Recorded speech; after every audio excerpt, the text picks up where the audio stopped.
E aí pessoal, tudo bem? Vindo aqui para falar da vitória da Espanha por 1-0 contra a seleção portuguesa, naquele que provavelmente, para nós fãs do futebol, foi um dia triste, já que Cristiano Ronaldo realizou sua última partida em Copa do Mundo. Pois é, ontem nós tivemos seleção brasileira e uma despedida muito ruim do Neymar, que falei e repito, acho que não deveria ter ido para a Copa do Mundo. E fez uma partida vergonhosa no jogo de hoje, como toda a seleção brasileira. Se despede com a imagem feia. O Cristiano Ronaldo, pelo menos hoje, tenta um pouco da forma que ele pode, com as limitações que ele tem. Há de se dizer que também, um jogador com mais de 40 anos já perdeu muito do físico, que era a principal característica dele. Ainda tem parte da habilidade, da técnica. Nós vimos alguns recursos que o Cristiano Ronaldo demonstrou hoje, mas não foi o suficiente. Num jogo que foi aquém do esperado, né? Eu tenho que ser honesto, estive vendo a partida de canto de olho, né? Estava ocupado, mas sempre faz aquele esforço. Copa do Mundo é só de 4 em 4 anos, né? Então é a prioridade. Inclusive é triste lembrar que é só de 4 em 4 anos, já que não temos mais Brasil. Mas foi uma partida bem xoxa, né? Com o primeiro tempo, com os primeiros 20 minutos, assim, bastante trocados, né? Com muita chance de todos os dois lados. Diogo Costa, mais uma vez, é um grande goleiro. Diogo Costa tem para ficar entre os grandes goleiros da geração. Ainda está no Porto. Olha, quem sabe ele pode ir para um time maior, né? Um time da maior prateleira da Europa para brigar por títulos. É um grande goleiro. Mas assim, não vou fazer uma análise tática propriamente dita, porque realmente não acompanhei o jogo com muito afinco, a maior parte do tempo só com o ouvido, né? Falar mais um pouco de Cristiano Ronaldo, né?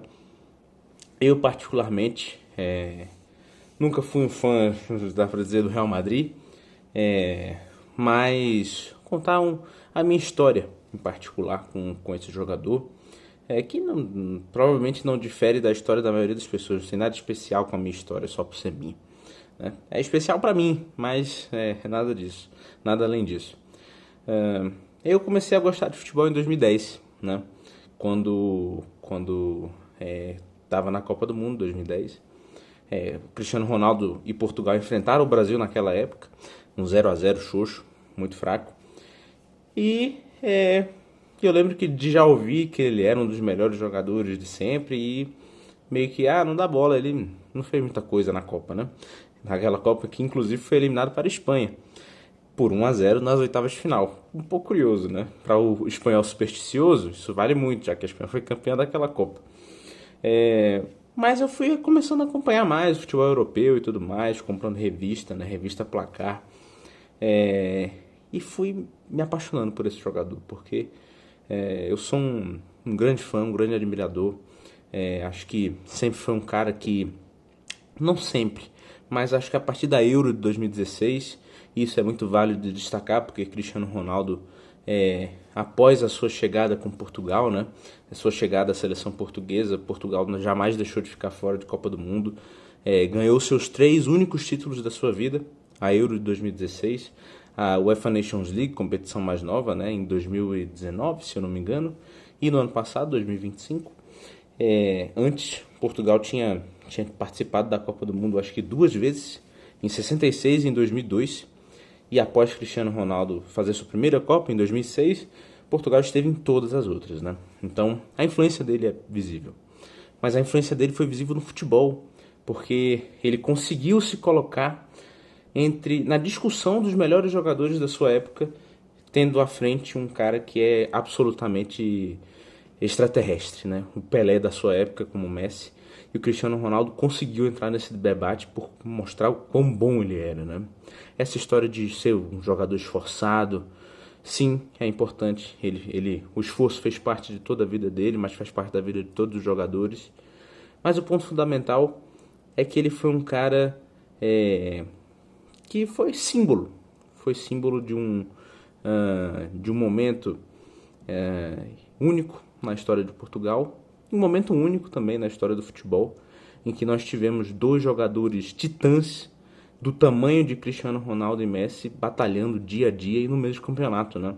Jamais houve um nível tão alto de protagonistas se enfrentando quase todas as temporadas como tivemos Cristiano Ronaldo e Messi. Então, óbvio que não acho que ele vai assistir esse vídeo, óbvio que não vai.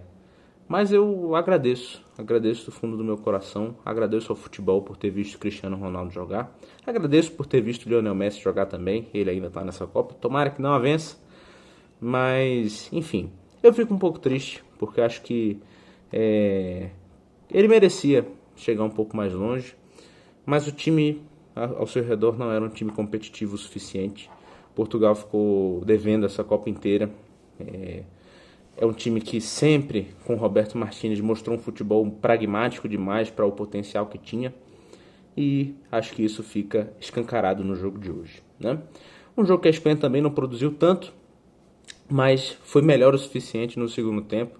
Teve a bola a mais e fez o mínimo para conseguir vencer, pelo placar mínimo.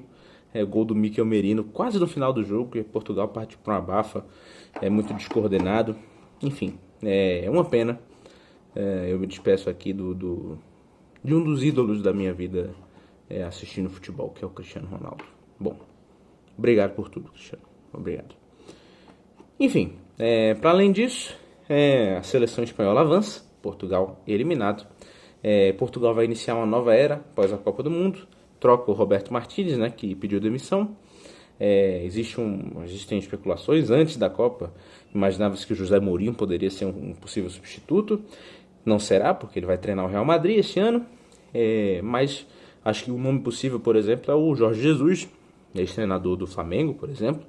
E o Rubem Amorim, também ex-treinador do Manchester United, do Sporting, que hoje está sem clube, né?